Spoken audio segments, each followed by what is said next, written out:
Look, if you don't want to make that change within yourself, it's not going to get better. This might not apply to everybody, but if you feel like you're rock bottom, okay, and you're hoping for a better day, but you literally are doing the same thing over and over again, expecting different results, that's a definition of insanity. You are provided with a choice every day. You are provided with multiple choices throughout the entire day. Take that choice, make that change. You've identified a problem. You're saying you're rock bottom. Got it. You're there now. There's only one way, and it's up. So change your mindset. Use that choice and go a freaking different direction. Love y'all. Faceman VTT out. Day 3 of retirement. As an infantryman, I was asked if I could clean the sink. So let's look at this. Definitely some kind of grime on there. And I open up the cabinet. What do I use? Nothing comes to mind. Like my experience is my skill set. Nothing. Wait a minute. Everyone knows this is how you clean everything. Infantry, retired. You can just take it. Would you like a military discount? Do you offer one? Honestly, cap of the day. Please. Thank you. CC's Pizza is the county fair of restaurants. You go in there, you look around, you feel a little bit better about yourself, then you realize that you're in there too. Tell me I'm wrong. Well, let's be honest. You know, not everybody's made for this life. It's scary. You know, you gotta jump out of a plane while it's moving. That's not natural. It's high, it's fucking wet outside sometimes, it's snowy, it's hot, it's dry, it's shitty. Who the fuck would want to be airborne? Best job I ever had.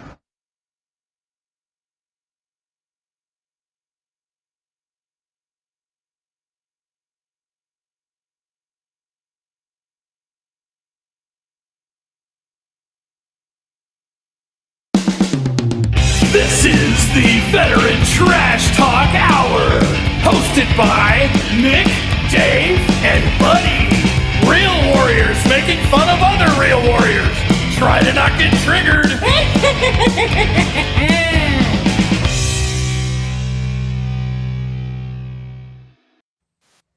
What is up, everybody? Welcome to episode 131 of the Trash Talk Hour. Special guest today is Zach, the dirt bike guy. And today I'm here with Buddy and Nick. What's up, everybody? Happy Saturday. It is, and for once, we're not late because of me. We're late because of all you clowns. Yeah, now we're late because you're not around mountains today, Nick. Yeah, you're not around mountains today. Well, no, I have a mountain right back there. That's why it's mountain time. All right, if you're in the mountains, it's mountain time. It's literally called that. A different mountain time. The actual mountain time, right? Bullshit. No, yeah, Bullshit. man, just chilling, man. Fucking great weather, great bourbon. You got bourbon? Yeah, I'm drinking a Coors Light right now. Yeah, we already got Monica saying hi, Brian saying hi, Kevin saying hi. All right, we got a lot of people coming up. Where's Jimmy? Yeah, where's that? Jimmy. Yeah, we need Jimmy on here real quick. Okay, I gotta have somebody call me a sorry motherfucker today, so I need Jimmy to get on here. If Jimmy doesn't, hopefully our friend from last week joins us again. I forgot her name. Lupita from Japan. Moana. From Japan. Yeah. Moana she says she's stationed in Japan. Like I said, because she must be using like speak to text or whatever, you can't understand what she's writing. So I yelled at her. I felt bad because after I read it for the 400th time and it made sense. I was like, oh, she was being nice. Damn it. So I hope we didn't lose somebody. Yeah. Oh. But anyway, I went down this rabbit hole last night. I don't have too much information on it. I got a little video that we're going to play as well on the conspiracy. And then we can talk about it a little bit. There's tons of information out on the internet. Have you guys heard about all the disappearances that have happened in like national parks across the U.S.? Anybody? The ones that coincide with tunnels? Oh, here we go. Buddy's okay. So maybe Buddy's going to give us some special forces insight. Who knows? But so there's an average about where the giants live. Everybody knows that. On average, there's about 1,600 people that go missing yearly in these national parks. Okay, and there's this video I'm going to play that shows the map, and we're going to show a map as well, that all these missing areas coincide where there's actual caves and tunnels in these national parks. Now, there are so many cases, like a lot of cases, people are just, they're dumb. They don't know how to hike or whatever, camp, and they end up dying or an animal gets them. But there are other instances where heads are getting chopped off, people are getting burned alive. There's a big case on this guy who's riding his bike through these mountains. I think it might have been Texas or Colorado, and they found arrows in them, and like old, like wooden arrows, like you would use in back in the day or whatever, not like a compact bow, like something awesome like that. So like there's a lot of cases that are going on. So Chris is gonna play the video. It's gonna go ahead, buddy. Did you just say a compact bow? Is that like a bow that's smaller than other ones, or did you mean you don't know what a compact bow is? You fucking idiot! Yeah. Compound bow. bow. Not compact. Oh. Compact's Whatever, like compound. compact's Who gives like a fuck? I speak 3 languages. I You can know do you're not whatever allowed the to fuck I hunt. want, You're not buddy. allowed to hunt the king's deer in Germany. He doesn't know what that is. Okay, like I speak 3 languages. I'm sorry, buddy. Thanks for always correcting me, though. I love you too, man. Like no Yeah. compact's anyway. Yeah, but anyway, it's just make it as a there's- compact. Yeah, there's just a lot of stuff that goes on with that. Somebody wooden arrows. You use a compact bow. We're making a shirt. Fucking- we'll make it a shirt, and we'll find you now. It's a nice little You'll bow that probably comes in a sell. case.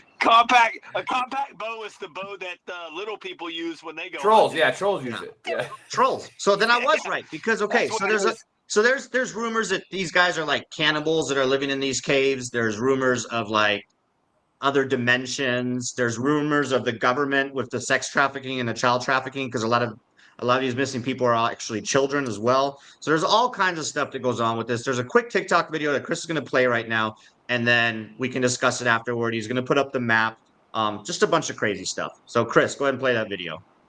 U.S. government covering up something sinister in its national parks. Some people think so. People have suggested that missing persons reports from across the country line up strangely well with the cave systems that are found in national parks that are protected by the U.S. government. Now, some people think that these cave systems within the national parks are being protected and preserved by the U.S. government to keep tribes of cannibals separated from the rest of us. Some people think that it might be a civilization of reptilian-type humanoids. Or maybe it's just an advanced group of mole people. We may never know, but it is strange, this correlation that's going on with those underground cave systems and disappearances that have been unsolved, that have happened in those national parks going back over 50 years. Maybe it's because national parks are just inherently dangerous wild places and people are unprepared, they get lost and they disappear, or maybe something else is going on. What do you think?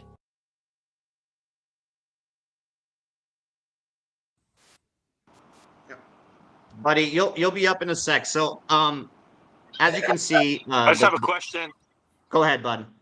I just have a quick question. I just have a real quick question. You're no That fun real today, quick man. question is, He's a lot of fun today. is it not funny that the guy said, is it like cannibals? Is it this? Or is it just advanced mole people? Like, oh, it's just advanced mole people. My bad. But Guys, that would be I my didn't first warn go-to you. right away. If he didn't It's say just that, advanced mole people. Everyone calm down. I got upset because I was gonna say that when it was my turn. I'm like, it's obviously advanced mole people, but he already Yeah. stole it from me.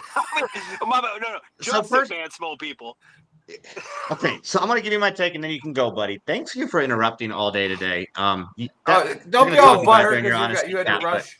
you know, Whoa. anyhow, You know what? Maybe I so the wouldn't top interrupt map- if you weren't 30 minutes late. So the top map you guys see on here is the missing people, and then the bottom is the cave systems. So I looked into this a little bit, and personally, I'm not a believer. I do think it's a little weird that people are going missing in these caves, but I do not think that there's like some cannibals or like headhunters or like mole people or like reptilian aliens. I think people are just going out hiking Just mole and people. yeah, just mole people. I think people are just going out hiking and then getting lost, and there might be some like savage, like, you know, wrong turn West Virginia type people running around there using it as their advantage and just like killing people and burning them alive and cutting their heads off. So it is weird with the cave system. I'd have to look into that a little bit further if it's actually accurate. You know, I found this online, so maybe it's not, but that is a little, you know, that it coincides with the missing people. But I don't think it's any of the things that were just said on that video, and that's my take. Zach, you're up. So, one, I've seen this map before. There's two different angles to look at it. I'm not really sure where I lay. First of all I got the about caves- 3 angles I can look at it right now. Go this way. Well, you're just more flexible than the rest of us, man. I don't know what to tell you. No, he's not. He's got a battery in his ass. He can't even bend over. I've been able to touch my toes for years. So all those cave systems are also in mountain ranges. More people go missing in mountain ranges and national parks than literally anywhere else, simply for the fact that, like we said earlier, they're idiots. And they're the equivalent of a lieutenant who's missing half his brain. He just doesn't know what he's doing, doesn't know how to navigate, doesn't take the right stuff with him. But that's not to discount the fact that caves and deep underground military bases are a thing. There's plenty of testimony to indicate that that's true. There's plenty of literal receipts that you can find if you go deep enough into the internet to prove that they've been built. I mean, you want to get really deep, you can go through the idea that FEMA camps and Walmarts are connected by tunnels, and the Walmart logo looks like one of those giant boring machines. So you can go real deep on it. That one. I've heard of that one. Yeah. But surface level, it's the most Occam's razor, the most likely explanation is that caves are in mountain ranges. The mountain range map and the disappearance map matches up because more people get lost and die in mountain ranges than in other places. And it just so happens that a lot of mountain ranges in the country are protected areas. But that's all what the government wants you to think. So, Hey, before you go, buddy, Jeremy Daniels on a chat thread. Are you like screaming this because you're writing in all caps? I don't know what you're saying, but it feels like you're yelling at me, and I don't like it, Jeremy. So stop yelling at us. All right, go ahead, buddy. And Kevin in the chat, Kevin says you should play the trailer of Missing 411 that I just put up. Kevin, I have seen that. That's what brought me onto this. It's actually a whole documentary, which is kind of crazy, and it talks about that little boy who disappeared and everything. A lot of crazy stuff. Who knows? But buddy, you don't have to raise your hand. Guess what? It's your fucking turn. So I'm gonna you got Dave triggered as fuck. I'm gonna apply something real crazy. We're gonna call it common sense, right? So why do people go to national parks?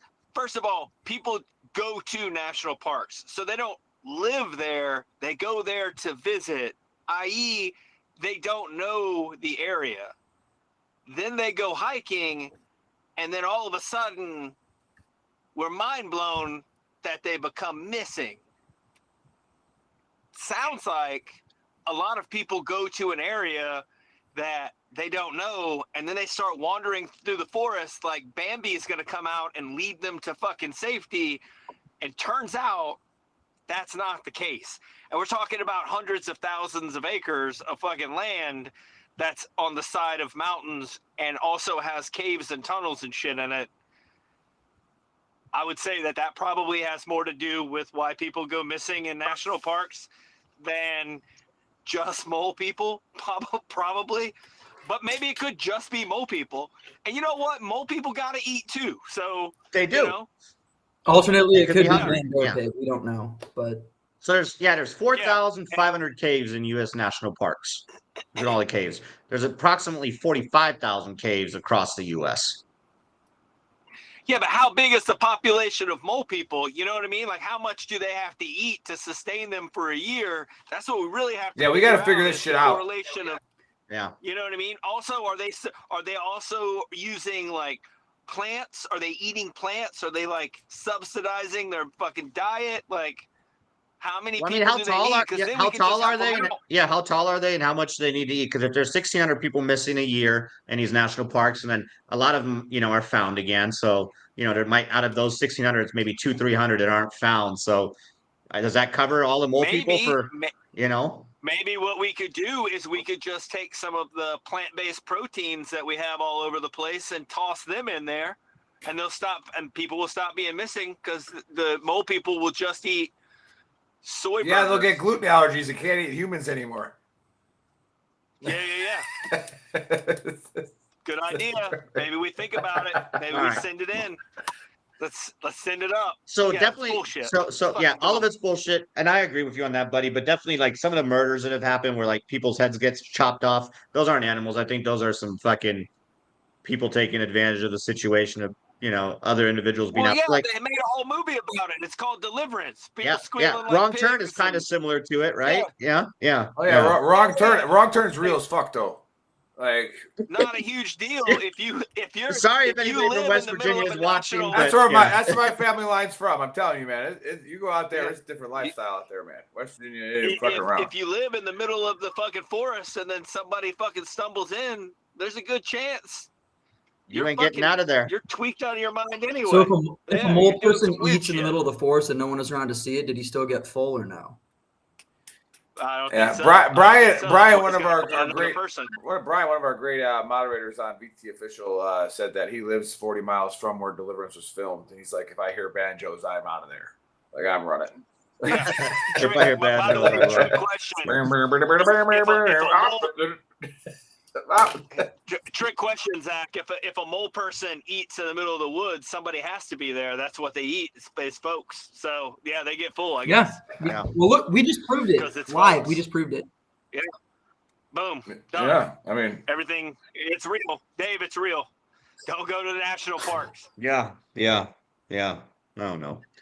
Anyway, Nick, all right. what's So your this wisdom is that you're gonna? this is the one where I would tend to believe is 100% accurate, especially with the mole people, because we do all this. Just mole We people. do all this. We should do all this fake imaging with AI and aliens, and we keep talking about aliens and yada yada yada.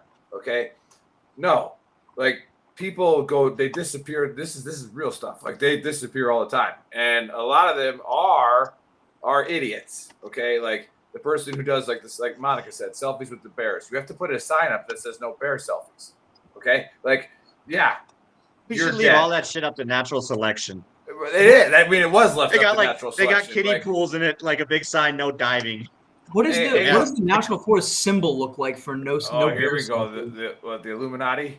So like, is that what we got going on? Because that's what I was going to go to, Zach. So you're pretty spot on with what I'm thinking here.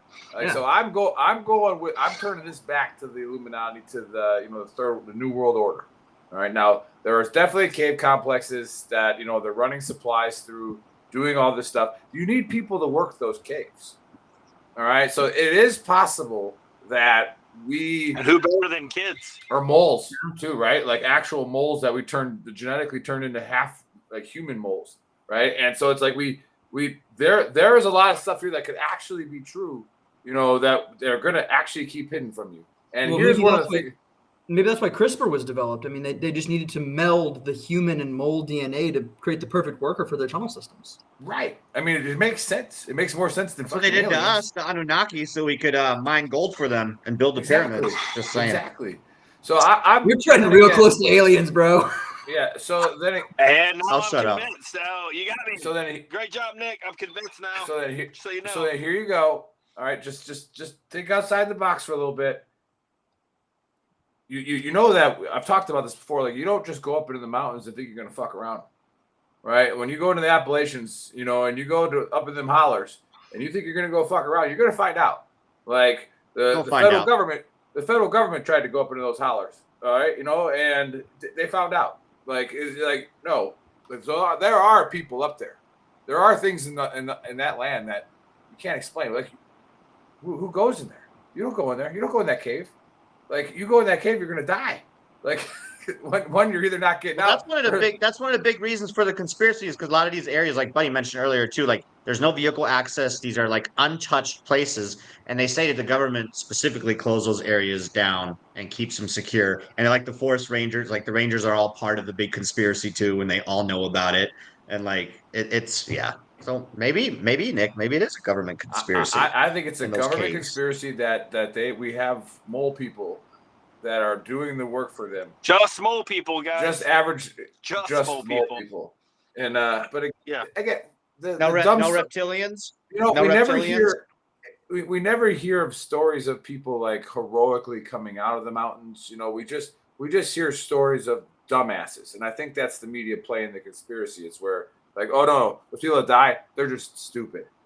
Like no, maybe there was just a group of people hiking and they knew what they were doing, and then they ran into the fucking mole people, right? Like we're supposed to be in here, buddy. Like wasn't it? Ryan So- says biogenetic experiment gone wrong. Maybe. Absolutely. Well, I Absolutely. mean, it is the mountains. I mean, I guess it technically could be giants too. You guys remember the giant of Kandahar? Oh, we talked about him. We've Oh, covered we talked that about him. Hey, you're gonna get Buddy in trouble because it was his special forces. Yeah, group Buddy that can't knows talk about it. that one. Yeah, his Yeah, I'm not allowed. his special Yeah, forces group killed we're the all Kandahar sworn to giant. secrecy. Yeah, well, no, Yeah. you didn't kill him. Yeah, we're We all didn't kill him. sworn You to captured him, secrecy. right? Buddy called one of his buddies, and they admitted that it Yeah, we was killed true. him. Yeah. They, Oh yeah, he did. He said, "Oh yeah, I heard all about it." He I was technically there. just said, I can't talk about it. Instead of just saying no, that's bullshit. He just said I can't talk about it. So that's kind of like basically That's- saying it's Yeah. true. That's straight up Yeah. confirmation right there. True, yeah, he true. wasn't We can allowed talk on about it Fifth after the Group's- show. He wasn't allowed on Fifth Group's compound for 2 weeks after he brought it up. He was like, "You need to go. Yeah. You need to go calm down and recenter yourself." So. Yeah, you think about whose side you're on. Are you with us or the Giants? What is this, Lord of the Rings? That story's crazy, We gotta man. protect these giants at all costs. Schwacking keep 'em a soldiers with secret. spears, man. Dude, he killed like 4 But Rangers there with are one giants, strike. and like they found giants in Pakistan and Afghanistan. I don't want to get off topic, but they have found like giant skeletons there. I'm not saying the Kandahar giant occurred that situation, but they have found Just like we giant- found full skeletons of dinosaurs. Yeah, but here's the No, thing with no, the Giants. No, look that's at all the- guessed. Look at all the old buildings. There's a conspiracy that says dinosaurs aren't real, but it's all bullshit. There is. They're There's a saying like difference. we've The never moon found isn't a real. full skeleton. Yep. The thing is Go with ahead, sorry, Giants, Zach. though, it's almost believable. Look at all the old buildings with the giant arch doors with the human door, the man door, like in one of them. That doesn't make any freaking sense. It's not like they're gonna making it for carriages. Yeah, fucking large steps and shit. All Yeah. kinds of crazy stuff. Yeah.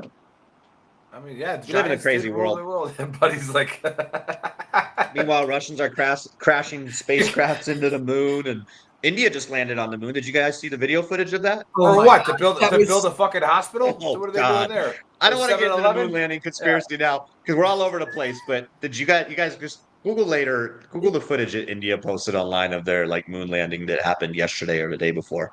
It looks like Yeah. they did it on an Atari, bro. It's not great. Ryan Literally says looks like a video they game. cloned sheep 30 years ago. You don't think we've done it to humans? They did. Did we really clone sheep 30 years ago? Are you? I think Are it- we well, somehow? I think it was in the supposed to be 90s, shocked right? at the fact that But did we India might- really clone them, or like, was it just a could news scam story? somebody? Yeah.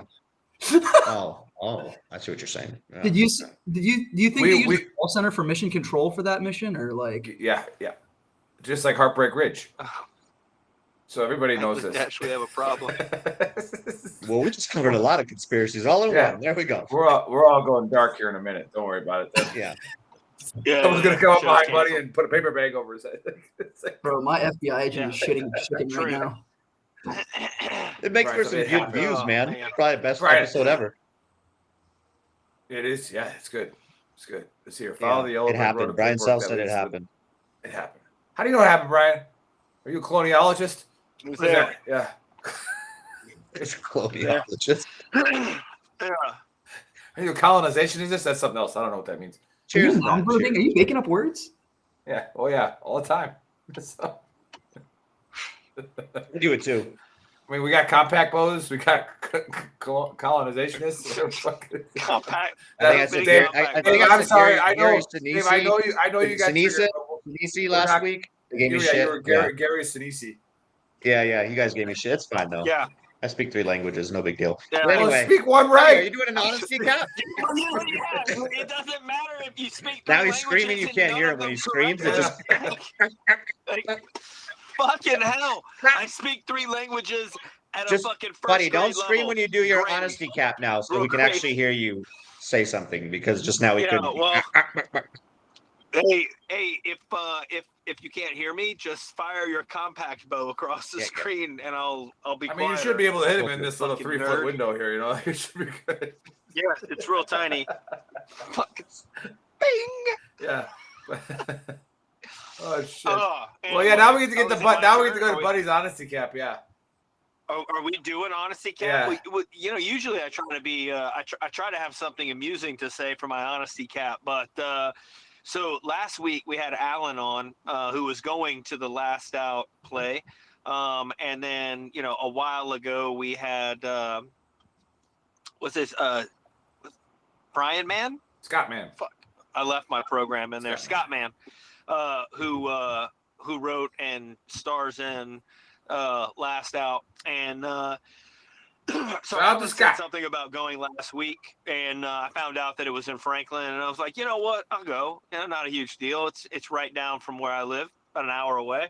So I drove down, brought my kid, my fiance, and we went to this play. I thought it'd be a classy way to spend a Saturday afternoon. No big deal. Dave, who's a big fat liar face, tried to tell me that it would be a great time to bring This explains why he's all over you today. some acquaintances, some visitors, like people Absolutely. that you And I aren't still super stand close behind to. that. Let me yeah, well, that's not true at all. That is a lie. While this is it was a really, really good play, and a lot like our conspiracy theories, they did a really good job of touching on Vietnam vets, on GWAT vets, on spouses, kids. Like they run the entire gamut. Yeah. Yeah, they run the entire gamut, all while just focusing on one guy's kind of stories. I mean, honestly, I even thought about Cliff during it when they go through the Pentagon getting hit during 9/11. But it's to say that it is a super powerful 2.5, 3 hours of your life is for us, for people that have spent, a while and gone on a bunch of deployments and given up a bunch and trying to see the spouse and the kids' fucking perspective of all of it. It is I would say it's almost a must-see. Now, Find yourself. You can find yourself, especially if you serve, you can find yourself in the play. Like at some point of the play, you're like, yeah, I went through that. Yep. Multiple. All over the place in the play. Yep. Yeah. What part of it was you're going to stop fighting and go recruit people? It doesn't really matter what you're doing, or what your job is in the Army. You can find that. You can find yourself in it. Or if you're a spouse or the kid of somebody who's deployed, you can find yourself in it. And like again, honesty cap on, it's a play. Plays are like acting cranked up another couple notches. So, they're definitely the cliche Army phrases and talk and stuff like that. But it's not way overblown. But I would suggest if, look up Last Out at your local theater, because it's going around the country. And definitely don't take just some random person that you're going to try to go out and have a good time later on that night, because that's not going to be a thing. There's going to be a little cloud over after you leave. But definitely if I think later on today, when my son and I are just hanging out at some point, it's going to open up a conversation that's never been opened before. If by chance, you take your spouse that was with you during those deployments, it will definitely open up a conversation that's never really been opened before.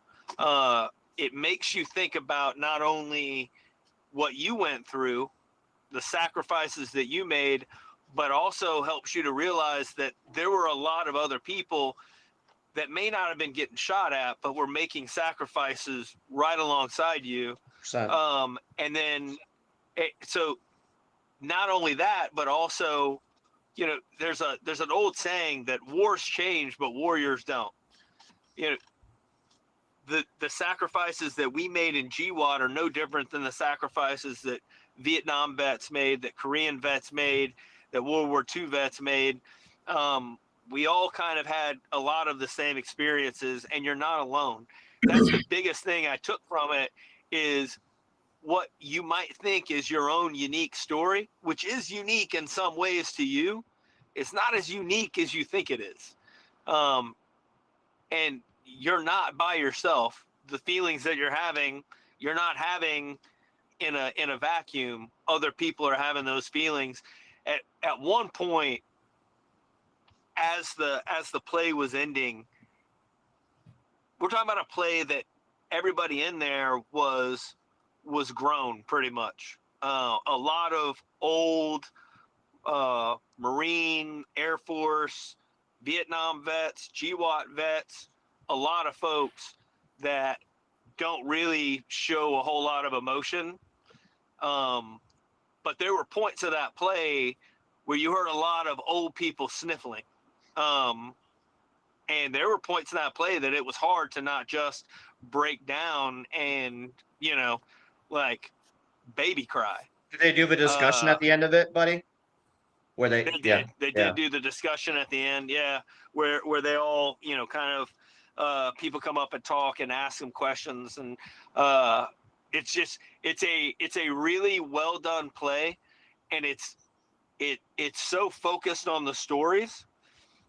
It's not like if you're going to see set design, you might as well go somewhere else, because it's bare bones, some boxes, a wall with a bunch of trinkets on it. Does it have a chandelier drop from the roof?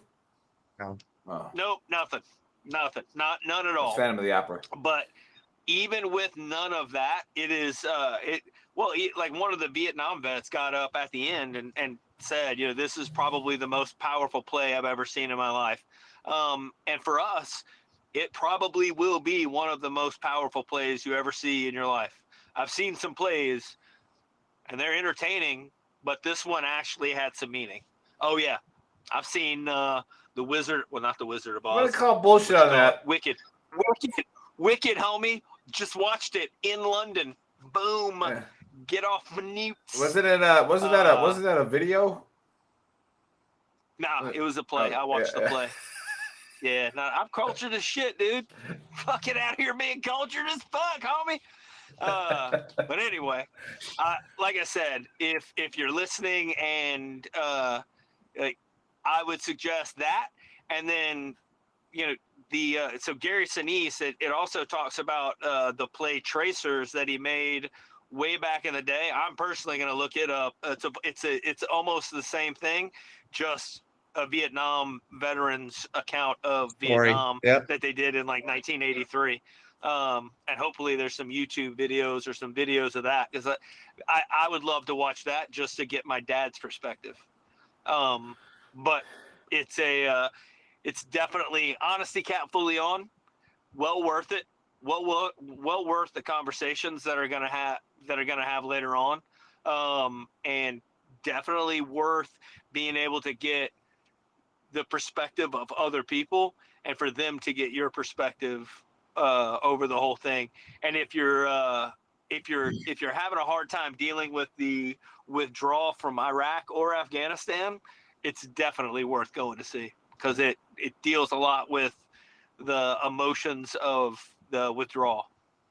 So anyway, that's my honesty. Yeah, Cap. well, I'll get on that real quick here, but just to turn it back into humor, because that's what the chat thread has allowed us to do. We had somebody giving you a compliment. Bobby says, airborne. Agree with you, airborne. And then Jeremy Daniels comes over the top and says air assault. Okay, and so just Jeremy, no. Hold up. No. Funny story. I was sitting in a pancake place the other day, just off of fucking Fort Campbell, and these two old veterans were sitting there talking. I almost lost my shit, because they were like, "Yeah, they got it where you can wear I've seen some people wearing their airborne wings over their air assault wings, and blah blah blah blah blah." And I almost, if they weren't super old dudes, like I'm old but not super old yet, if they weren't super old, No, you're really pretty old. to jump up. You're pretty old. I'm like, they're wearing their airborne wings over their air assault wings. Everyone has air assault, dickbag. Everyone. Not everybody jumps out of airplanes. The 82nd jumps out of helicopters. All you gotta do is land and step off. You might as well be in a truck, you nerds. Remember, you didn't do anything. Yes, everybody in the 82nd is airborne qualified. You motherfuckers can't climb a rope to get air assault qualified. Right, exactly. And Exactly. It was in the 101st too. Boom. Exactly. Drop that Like, shit. do you remember in third grade when you learned how to climb up a rope and slide back down it? Like you literally so have the fucking qualifications of a third grader. All right, I took my like 9-year-old daughter to the aerosol obstacle and course. she climbed right up the because my platoon was, she climbed the rope, and then I let some of the privates, like I was like, all right, get up there, and they couldn't do it, and I was like, did you see the 9-year-old girl do it? Yeah. Did you see it? She did it. She did it. So yeah, she's 9 and a girl. Yeah. She could be air assault qualified. You need to go away. Yeah. So just get off that aerosol thing, Jeremy Daniels. If they were so proud of being air assault, they would change the tab above their dumb little buzzard patch. Right. Exactly. And they still call themselves airborne. All right, we got Dude, I used to lose my shit. Hey, we got a YouTube. We got a YouTube watcher. Jump boots on and their dumbass cowboy hats. Hey, we got a YouTube watcher, which is rare because there's now we've found out. Jimmy. No, it's not Jimmy. We found out that there was two. We found out there was two, but now we got Major Sunny on.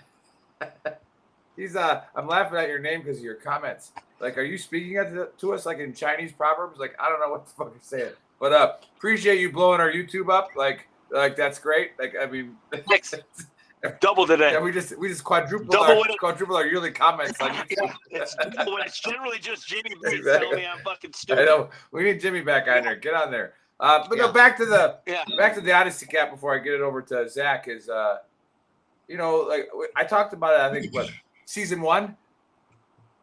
Season 1 of the probably season 1 of the trash. Season 2 is only 3 episodes in. So we don't know what season we're on. We just keep doing this. But we 5, 6, 7.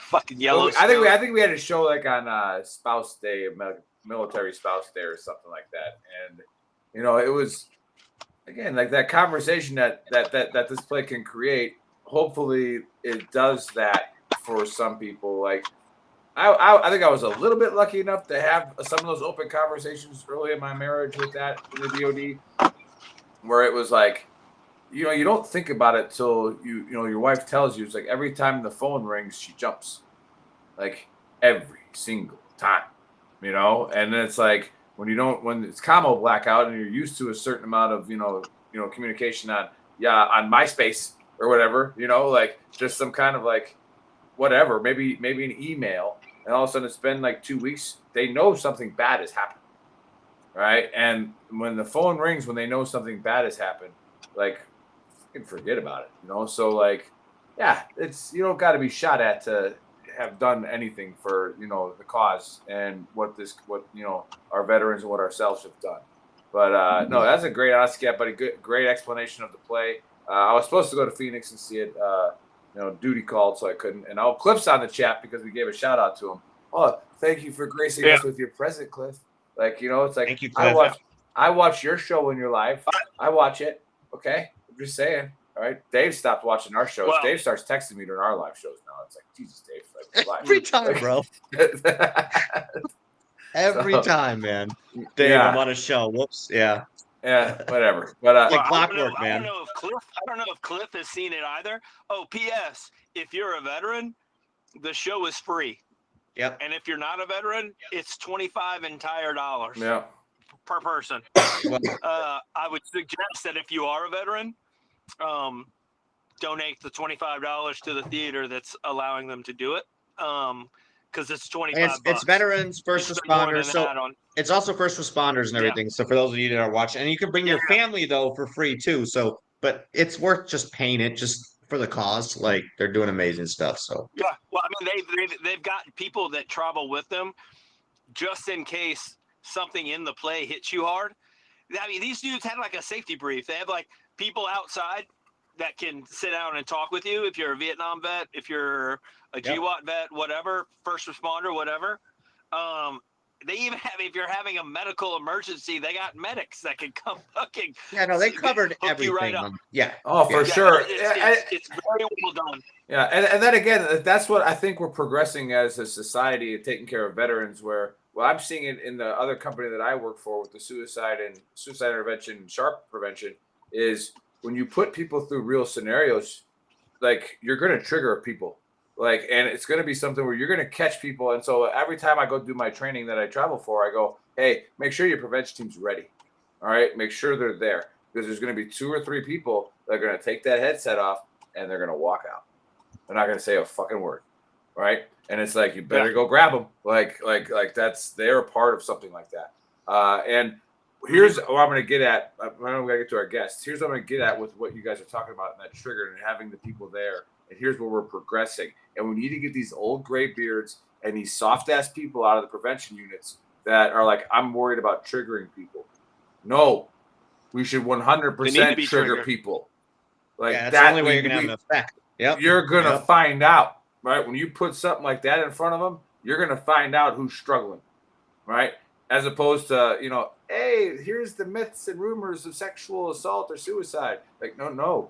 Like, here's the rumors of PTSD. No, show it. Fucking show it, right? And you're gonna start seeing people that maybe have never sought help, and then you get the help. So, great point, and I hope that we keep progressing.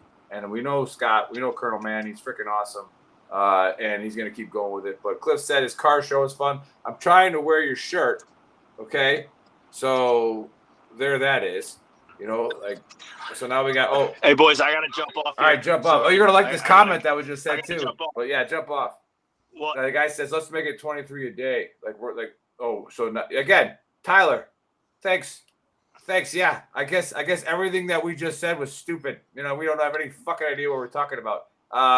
So yeah, Tyler, you might not want to follow this page because we hold veterans accountable. All right, so to include ourselves, you might. Yeah, because not triggering people and then dealing with what triggered them. Yes. Is how it got to 22, genius. He doesn't get that. Go. He doesn't get that. All right. Open your fucking eyes, Tyler. Okay. All right. So it's like whatever. Anyway. Say goodbye to later, boys. Say goodbye to the bro vet. All right. Bye, buddy. Bye, buddy. Love you. Later. Yeah. But so anyways, Tyler, hey, sorry you feel that way. It's not a mistake. A lot of people feel your way when they're more immature and uneducated. It is what it is. The point is to get triggered. Like I had to have triggering events that made me go seek therapy. And I pray every day that thank you that I was able to go get that therapy. For sure. But you got to trigger people. Otherwise you're never going to know what's bothering them. Okay, let's get on to it. Too bad Buddy had to leave, but we got Zach, who's been patiently waiting. We don't know much about Zach. He sent us a bio. I think each of us read about 3 sentences of it. So we don't really know. But he was in the Navy, I think. Not sure, I didn't think people actually joined the Navy to ride dirt bikes because Tom Cruise rode a crotch rocket.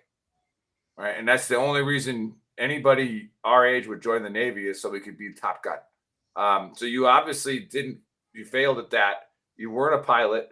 And you didn't drive a crotch rocket. You decided to go the dirt bike route.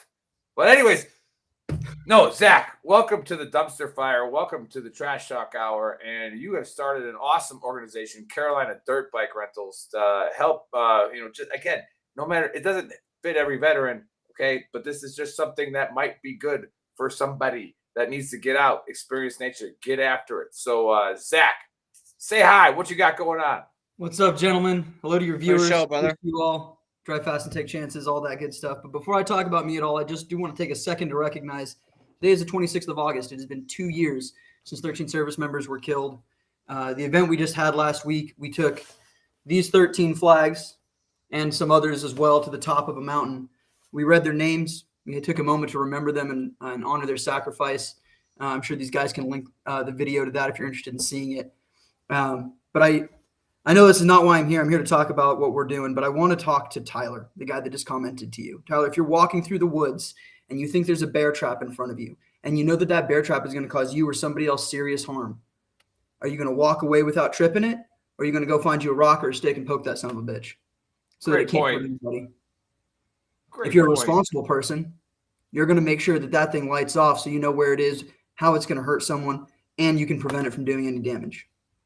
So don't be that guy that looks at the problem and goes, that's for someone else to fucking deal with. Grab yourself by the balls and fucking handle it. And it sucks every time you have that conversation. You need to start asking your buddies when you tell they're down, are you going to kill yourself? Are you thinking about hurting yourself? Are you going to do something you regret? Because I can't even tell you. 2 of the flags that were carried on last Saturday were for personal friends of mine that no one fucking checked in with because no one thought they needed to. Both of them died. One of them made a bullet. One of them jumped overboard in the middle of combat operations. Yep, that's Don't a let great that be your point, buddies. Zach. No, great point, Zach. That's a great way to put it. Great way to put it. So yeah, again, trip that. I'm gonna use that. I'm gonna steal that, Zach. I'm gonna steal that. Oh, you're gonna steal what's freely given. Yeah. That was good. That was good. So perfect. Yeah. So let me like a 30-second background on myself. I grew up in Arizona, joined the Navy when I was 22. I'm a 3rd-generation sailor, actually 2nd generation on the Nimitz. I was a CTT or an EW for those of you that know or care. My job was super nerdy and not that cool. So we're not going to talk about it literally at all. While I was in the Navy, I started watching videos online about dirt bikes, and I'd never ridden a motorcycle before, but I really wanted to get into it, mostly because I was a broke-ass E4 and didn't have any hobbies and wanted something productive to do. And I was stationed up in the Pacific Northwest, where we have all kinds of awesome single track, and single track being a narrow trail, double track being a wide trail. Most of you will catch on. And so I bought this blown up bike because I've always been a mechanic, and I'm like, you know what? I can't afford a new bike, but I can rebuild this one. So I got the benefits of spending time in my garage. I could think through things, I could work through things. And that's when I realized that, hey, this motorcycle thing, whether it's turning wrenches or twisting throttles, like this has some benefits. And that was my first experience with it. So I built this bike, taught myself to ride, and I started building a community out there of people that I rode with. And this is 2019. So this is before COVID happened. We're spooling up for deployment. We deployed in 2020 in April. We were gone for 11 months. During that time, they dropped the COVID vaccine mandate. I decided early on that I was not going to take that, and I told them to get fucked, and they said, get out. But they drug their feet so long trying to kick me out because they suck at literally everything they do that my contract just expired. So I didn't actually get – yeah, I didn't actually get – So you just ETS. Yeah. Yeah, just ETS. And that there's all kinds of fun stories we can talk about at some point with that. But yeah, so that was my exit from the Navy. It was untimely. I had following orders to Chantilly, Virginia to work for the National Reconnaissance Office, and a civilian job lined up after that, and it was going to be awesome. But I'm the kind of person that will never put a paycheck over principles. So I made my decision. I lived by it. And that brought me here through another series of circumstances that are so boring and long, I'm not going to waste your time with. Brought me here to North Carolina. And as soon as I was back on my feet, I bought another dirt bike and started riding again for the same reasons as before. I needed a mental health outlet and English lessons. I needed something to do that was a hobby that, you know, being that I'm a mechanic, I bought an old bike that was, you know, not perfect and got into it that way. Because it is expensive. And what that did for me was 2 things. One, it got me acquainted with a couple people that rode, and I started building a community. Not at first of veterans, but just of people that rode. And then that mission to get better at riding. You know, when you get out of the military, you guys know it's a hard stop and a sudden direction change. And lots of people talk about experiencing PTSD. PTSD is a billing code. PTSD isn't really a thing. What you're experiencing is aggravated loss of identity, loss of mission, loss of friends, loss of financial stability, loss of purpose, loss of all of these things, loss of friends that, you know, you could consider your family. And it's all to different levels. Everyone experiences it differently. And for me, knowing that my guys were on deployment, like they just got back a few months ago, the team that I trained was on deployment. The mission went on without me was hard to deal with. And it's hard for a lot of people. And so having this new mission, which started out as I just want to get better at riding dirt bikes, quickly turned into, well, I don't really want to be told what to do anymore, and I want to work for myself. And I started turning that into a business, which I'm still working on because shit's expensive and stuff is hard, and I'm just going to take my time and do it right with no debt. And then as that kind of grew, I realized that, you know, this isn't about Zach wants to make a bunch of money. I just want to ride dirt bikes and have good friends, and, you know, I could help people with this program. And so I started looking into it. And so I was listening, I can't remember what podcast it was, but it was a vet podcast, and they were talking about getting off the X, which is not something that was ever part of my training, but I'm sure for anyone that's ever gone to combat, you've heard that phrase, move off the X, get off the X, which is as much to say as when bad shit happens, when life goes pear-shaped and everything's upside down, you're getting shot at, there's an ambush, a vehicle accident, whatever, don't stay there. MOVE. And so the MOVE, or Moto Off-Road Veteran Experience acronym, came from that concept. So in combat, you're moving away from the site of an ambush. In civilian life, you're moving away from loneliness, depression, alcoholism, drugs, financial instability, whatever that thing is that's causing damage, that's fucking your life up. You need to move away from it. And dirt bikes are a vehicle that I can use to help people do that. So this program started out as an idea. I've gotten some support from some awesome sponsors. I'm not just on here to plug a whole bunch of people, but I do want to say. Oh, go ahead. Oh, then shit. If they're helping you out, go ahead. Yeah. So give a shout out for sure. Yeah. So it started out with the idea that I couldn't afford to do this by myself. And so I was like, well, I'm not going into debt, and I hate asking people for money because I've always believed in earning your way. And so I'm like, okay, sponsorships. Well, what's a sponsorship? It's a marketing partnership. I have no clue how to do that. So I linked up with a lady named Catherine. She owns a company called Leaky Mushroom Moto Ranch. She's out of Minnesota, and she is a motorsports marketing professional. And she taught me how to brand my business, what that even means, how to do research, how to learn what to say, and then also who to say it to, how to do reach outs, how to have these conversations, how to talk on camera. And through that, I've been able to secure support for this through companies like Enduro Engineering. Any bike we buy for the MOVE program, I'm sure there's a cap to this at some point, but right now we only have a couple. They sent us, they make armor for bikes, and they fully upper armor our bikes. Oh, that's awesome. Yeah, dude, that was huge. They're one of the biggest, and in my opinion, What are they called? Enduro Engineering. Enduro Engineering. They make hard parts. It's all made in the USA. I believe it's in Michigan, or Minnesota. I can't remember. One of those great white North states. But yeah, USA made, and they take care of us, make sure our bikes stay armored. There's another company called Muck Off. They make cleaning products and maintenance products. They gave us stuff to give away for the event. And the thing about these companies is they saw what I was doing, and in whatever way they could, because sponsorship has seasons, but all of these sponsorships were out of season. Hey, we've already got all our finances allocated, but we still want to support. And so I'm very grateful that they made our launch event happen, because I also believe that action and the ability to execute is what separates ideas from results. And so I knew that I had to do something besides talk about it on the internet. And a lot of us vets, myself included, sometimes this is something I struggle with. We spent so long doing awesome shit and having a mission and a purpose that was outside of ourselves that we tend to live in that history.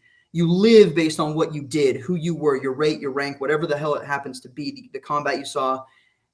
Your life, while it was influenced by that, is not defined by that in the present. And so it's important that when we have an idea now or something we want to do now, that we just choose one action, the next action we can take, and execute on that. And so for us, for Carolina Dirt Bike Rentals, for MOVE, for myself, that next action was hosting this launch event last Saturday. I had 11 veterans, actually 11 total people. A couple of them were active duty, a couple of them were veterans show up. We rode dirt bikes. We had lunch together. We built some new friendships. We also have a private online community, a Slack channel that's for anyone that participates or companies that want to support our participants. And so not only did we have this event that brought people together physically, we retained that connection on the internet. I mean, it's one way that we can keep people in touch with each other so that this program can keep on giving back. Yeah. I'll jump in, Zach. What you said, a lot of stuff you said was awesome. Richard Marshall said, great analogy, Zach. Keep fighting the good fight on YouTube. Again, we cover this a lot with PTSD, and one of my favorite, I shouldn't say ours, it depends on what the other guys think about, but I'm sure they agree. One of our favorite guests was Lieutenant Colonel retired Gade, who wrote Wounding Warriors, right? And he talked about PTSD as a blanket acronym that doesn't really exist, but PTSD does exist. But saying you have PTSD is not the right thing to say, right? I have PTSD. Okay, like with what? What is like it? What do you have? And that's a huge holding our brothers and sisters accountable as veterans is what do you have? And I don't want to get in an argument with Susan because I think she's blocked on VTT, but she's still good on Gruntworks. We can talk about that. No. Yeah. Like I said, normally we love Susan, but Susan, when you start saying things that gets us blocked, we have to block you. All right, like so you're good on Gruntworks because they're always under fucking probation. So say whatever the fuck you want on there. No, but again, she's saying like this. Here's a point of it: is it's a flip switch when you become a civilian again. Now you must live all that you love. You must live for all that you love and not die for it. Live it. Fucking difficult as hell. She just called me a pussy. That's fine, Susan. Pussy love, so simple. She's like, it's so simple to live that way. Well, Susan, I'm gonna guess you don't have much PTSD if it's so simple for you to live that way. All right. Well, that's good. That's a good thing. Yeah. That's positive. We're glad for that. Exactly. Yeah, exactly. I hope it is. For you, Susan, that she. Yeah. I hope it's very simple. I hope it's very simple. But it's if coming out as a as an airborne ranger qualified infantryman and talking about my problem, Susan, makes me a pussy, then I'm okay with that. Because there's plenty of you hardcore charging people like you, Susan, that just is so fucking simple. The things in life that I cared most about. She got you triggered. Go ahead. Yeah, Go ahead. The people that care most about. Well, I'm saying like you can't say that like PTSD doesn't exist. Like aspects of it 100% do. To just label it and say you have it is a great point. And I'm going to segue this into something, Zach, here in a second.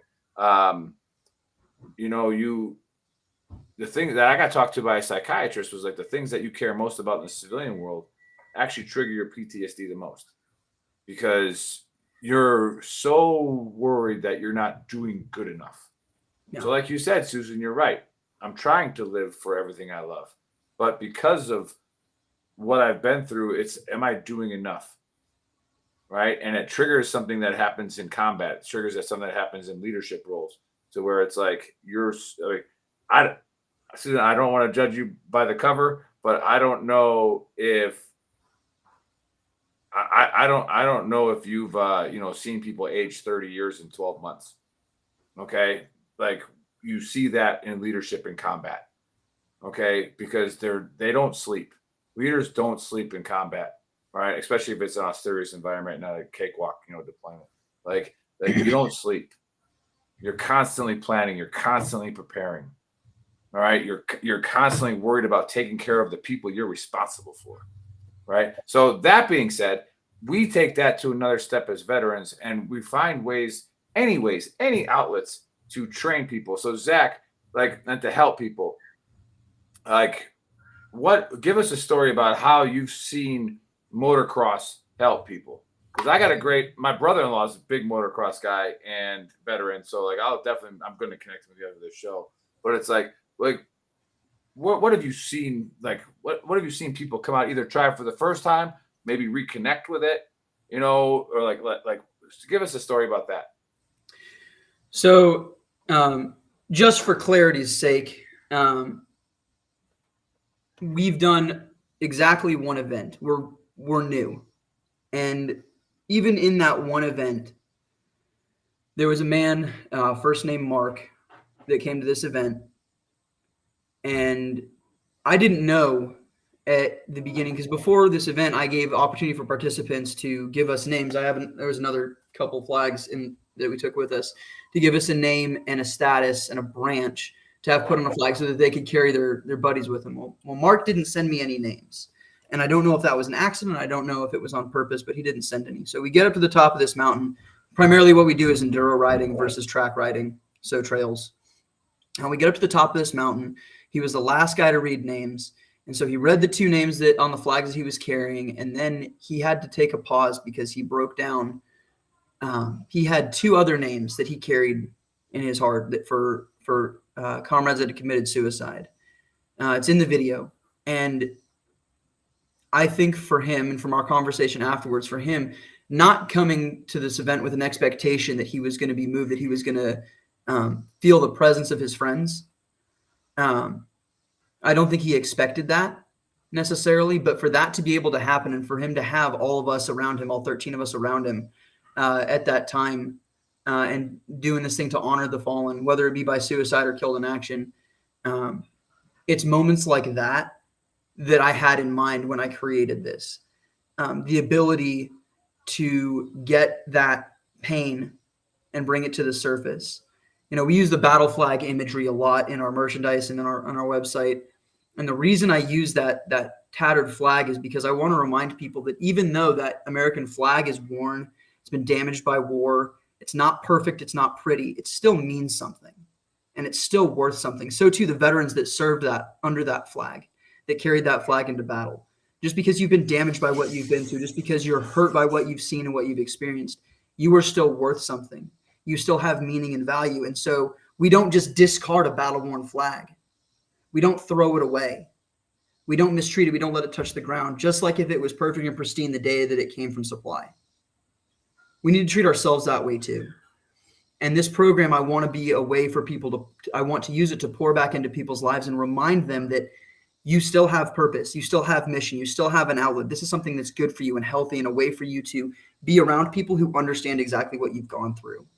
And there was no one surprised or bothered by the fact that this grown man was mourning and weeping for his friends on the top of that mountain. It was expected, and we've all knew exactly what he felt like because we've all done it. Hey, he was surrounded by warriors and they all understood exactly what, and that's you probably, and I'm sure there's more conversation going on with that individual now, but like he probably doesn't do that as often, because he didn't give up names, but then he did it, like, yeah, you found a way to deep, trigger an emotional response. Like we say, get the demon out so we can crush it together, So yeah, that's phenomenal, Dave. Yep. Man. And you're gonna have a lot of that, I think, as you go on with what you're doing, because like we've experienced it with Veteran Trash Talk and with VTT Official. Shout out to all of our mods. It's like a group where people like mention something and the whole community springs into action. Like I think that's kind of what you're going to be doing with the dirt biking and all that. So you're going to experience that a lot, and that's impactful as hell, man. So that's a huge goal. And we'll continue to connect Zach as well, because we find out that there's a few, organizations that have come on here that, we link them up with another organization on another coast, right? And it's like now all of a sudden you have a network of, I think it was, it was hunters, right? There was hunters, but now hunters, and then but then we do this as well on Veteran Trash Talk, which is awesome. Is when somebody messages us saying, "Hey, I got a buddy that's sucking right now," and it's like, well, what do they like to do? Oh, they used to be they used to ride bikes. They like where do they fishing. live? We got a guy in Texas, Yep. Like they live in Virginia. I'm gonna hook you up with Zach. All right. Yep. And so like that the network is bigger and again, big shout out to you for going out and starting this, and because that's the North courage Carolina. that I was talking about last week, was having the courage to start something, to do something, even though all the negative Nancy's, are going to tell you not to, or that you shouldn't do it. How do people get a hold of you? How do people, research what you've been doing? And like, how do they get to all that? So the easiest way to get a hold of us is we're most active on Instagram, which is just at Carolina Dirt Bike Rentals. And there's a link tree that's got ways to support us in whatever capacity you have a desire to, whether it be coming out and participating. Because that's the other thing is I haven't put this program out a whole lot because it's so new. This was our first event, and I really wanted. Just launched, yeah. We just launched, right? And so my intention is not to field this program to the world with an outstretched hand for stuff. I want people who can benefit from this, who want to ride, to contact me. At first, there might be a waiting list. At first, it might be one or two at a time. I've got 2 bikes. Well, if I'm going to take you somewhere, I need one of those. But eventually, I will grow this to the point where we can do a bunch of people at a time on our bikes, to where we can do multi-day trips, to where we're out of state, to where I can fly stuff in, to where you can bring your families. That I want to grow this. I will grow this. But right now, the people that I want to talk to the most are the people who need to go and ride, who haven't done it since they deployed, or whatever the case may be. I want those people to reach out to me either through my website, which is CarolinaDirtBikeRentals.com. There's lots of ways to get a hold of me there, or through my Instagram, which is at Carolina Dirt Bike Rentals. Yeah, I'm sure Chris will put that into the thread. But like you're saying, like you're opening up my head when you're talking about this stuff, is tell us the costs of these things, because we get donors on this show that will give to nonprofits or organizations based on the cost. Because what does that cost to, let's say you wanted to, without family and friends, you're going to bring two riders to your compound, wherever you're going to go. How much does that cost? So I guess to start at the beginning, you got to have 2 bikes. Bikes are an average of $11,000 a piece. Gear, you're looking at another probably $400 or $500 a set. Granted, that all this stuff is reusable. We have some of that already. It costs for a day per person is probably about $300 to do it to the caliber that we want to do it. And that's everything from food and fuel for the trucks, fuel for the bikes. That covers maintenance. That about $300 per person per day. Full day of riding covers just about everything. All right, so your operating costs are about $300 per rider a day. Right. If we're going to go out and just do one at a time, that's about what it breaks down to. At this level, what number would get you? So we can come up with this, but like it's pretty. I mean, it's not that difficult. But what would be a good number of money to raise for you to send? I don't know, 10 riders. Get 10 riders to come through, like to where you had everything you needed to do to self-sufficiently run 10. Because people think 10 is a small number, but it's not when you're like doing something like this. So like, what's a good number to raise for 10 riders for the year? 10 riders for the year. As long as they're one at a time, because I'm just going to factor I don't have to buy more bikes. As long as they're one at a time, 10 riders would probably be about $15,000 to do everything. If we're talking about doing a groups of 10 people, I mean, that's bikes. And bikes are honestly the biggest expense between insurance and buying them. But that's part of the reason I was like, I'm just going to scale this slowly. Like, I'm your typical dude. I make like 60 grand a year. I work real hard, and but I am determined to make this happen because it means something to me. And so that's why, like, with the exception of the sponsor support for this last event, everything's been out of my pocket, and I'm good with that. I'm good with that because someone is going to benefit somewhere down the road from this. And so money doesn't mean shit. Money doesn't mean anything. but we gotta be realistic. Like when it comes to doing the things we want to do that give us our own gratification, it does cost money to operate. Yeah, that's something I got it. Like I'd love to say that, hey, but it does cost money to operate. Yeah, and like I said, we've had very generous donors on this platform that have given. I was about to say, I think that's why Nick brought up the numbers, because we've had, and I'm not gonna like go into details, but out of Texas, but they were, they received a lot after being on the show. And so it's like, it's important to know like who they're giving money to. They want to know all the facts. So I think that's money guys, which you're right. You're spot on, Dave. Money guys, which we're like, when you're giving the money away, they're like, they've accumulated all that money because they know what it's worth and how, like, where every cent goes and yada, yada, yada. So they're sitting there like, it's not that they want to say no. They just want to know, like, what does that buy? Yeah. Because they might even give you more, right? It's like, wait, so can you do 20? All right, I'll give you 30 for 20. Like, but like that 30K has got to take 20 riders out, right? Yeah. Like it has to, right? And bam. Right. And then, so there's money guys out there that are paying attention. And so again, where do they go again? Say it again. I don't think Chris put it in the chat thread. I haven't seen it. Where do they go again we got it. He needs 15. So you're saying right now, if you got a check for 15K, you could send 10 riders throughout the year. Yeah, I could do 10 riders, and that's as long as they're local riders. If I'm not flying people in is different, but like people that are local to me that drive to me, we'll get in my truck, we'll load the bikes up, we'll go, and about $300 a day covers. I think to be fair, I think I did that math right. 10, yeah. Well, I need. It's kind of like Shark Tank, where like I need to know your numbers to where you have, because like I mean maybe it's less because you're somewhere else or whatever. Like we have who was the Fisher guy? He was in South Carolina, Dave. He served with you guys before I got to the 82nd, but he had the little trailer out there. Jim Gravy? Yeah, he had a little trailer. Got a house. Like he fucking drives fucking boats all day for a living now. Yeah, but I'm saying, but he has a little trailer out there where it's like on by the water where he puts Oh yeah, veterans in. that one You know, probably. Yeah, that's probably like his. It doesn't cost that much. Like I could house up veterans for a weekend. We take them out fishing. All the money's into the boat and stuff like that. So He's got pontoons now and stuff. Like he's yeah. That's awesome. No, that's great. But okay, well, all right. I guess we can wrap it up to the AAR. No, I'm excited, Zach, to see where you go in the future with this, and any type of marketing or event that you have, give it to us. All right, okay. We'll put it out, and again, that's what people don't get about Veteran Trash Talk. Even though we keep trying to hammer that nail down, we do all this shit for free.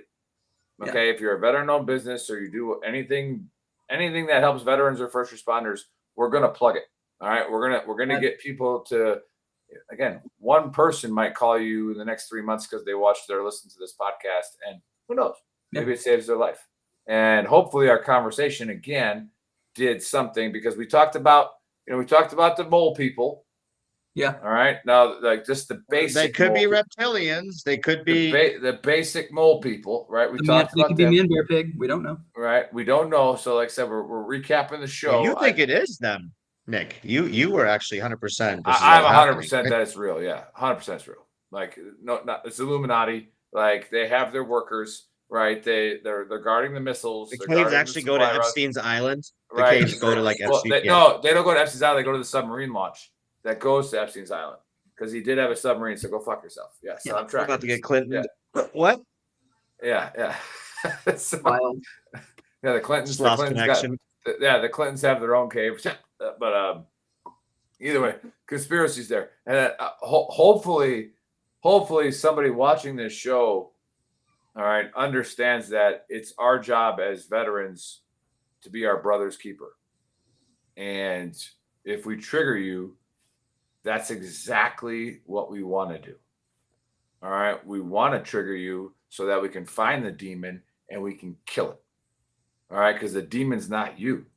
All right, the demon is something else telling you fucking lies. All right, and if that answer is getting out and riding on a dirt bike, all right, if that answer is going and painting, if whatever it is, but for Zach's case, if that's getting out and riding a dirt bike, or even learning how to ride one, or learning how to work on a bike to give yourself a hobby, right? That's what we're looking for here. So hopefully that happens. And I didn't want to say at the beginning of the show, so I'll say at the end. August 26th is always a big day for me. And I know Dave's tracking this as well. But if you can look up, if you go on my Facebook page on VTT's Big Earl, that's when, a sniper team that I used to work with, they got overrun, and they were killed by a bunch of Sudanese insurgents. And they were some of the most professional people I've ever worked with.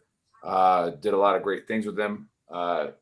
And so Josh and Tracy, you guys, you're always on our hearts and minds. I know, we never forget you. What a day. What a day. And then if you go on my page right now, there's an article on there that was written about that day. Also, his wife, Kendra, started a company, and because Facebook hates us, they don't share that stuff. But she started a company. So if you go on my page and scroll down a little bit, you'll see that as well. So support her company, get on there, and there's not a day goes by, because it was the hardest thing for me, because everybody says, not everybody, but some people have survivor's guilt. Yeah, you get for sure. You get the last word, brother.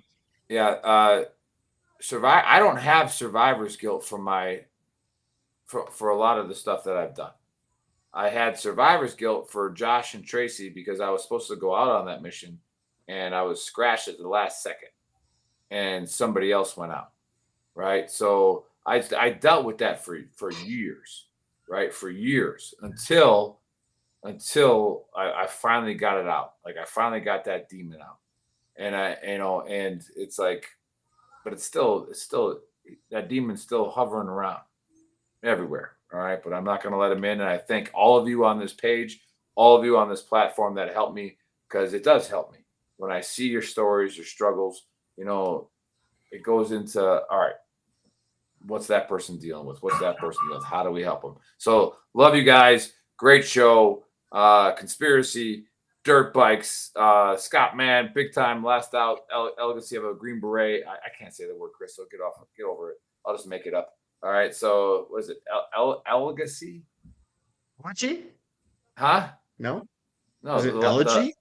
Elegy, yeah, elegy of a Green Beret. Well, so now, Green Beret. so now I recoup myself from the beginning of a compact bow. Not necessarily, Just necessarily saying. because I don't read it, so I don't ever like. I just whenever I put at Scott Mann, it pops up, so I just click it. So like it's just I don't ever read it. But yeah, of course, that's the AR. Zach, you get the last word before Dave closes this out. Rad. Two things. Number one, I'd like to get with you after the show, and I want to carry on our next event. I want to carry a flag for your buddies. Two, I got so excited talking about the event that I didn't actually explain specifically what Move does. There's two primary properties to it. One is where most people off the street would pay for dirt bike rentals. Veterans and active duty ride for free. Like they never pay us anything. It's kind of a very, very important aspect. Yeah, I'm like, this is the whole point of talking about what we do.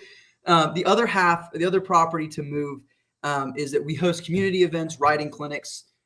We work with different partners for marketing and stuff like that, but primarily we host events that are also free for veterans and active duty to build community. And then to tie those two things together, I did touch on this. We have our online community that veterans and active duty can join. If they participated in a Move event, they just get added to it. They get the link.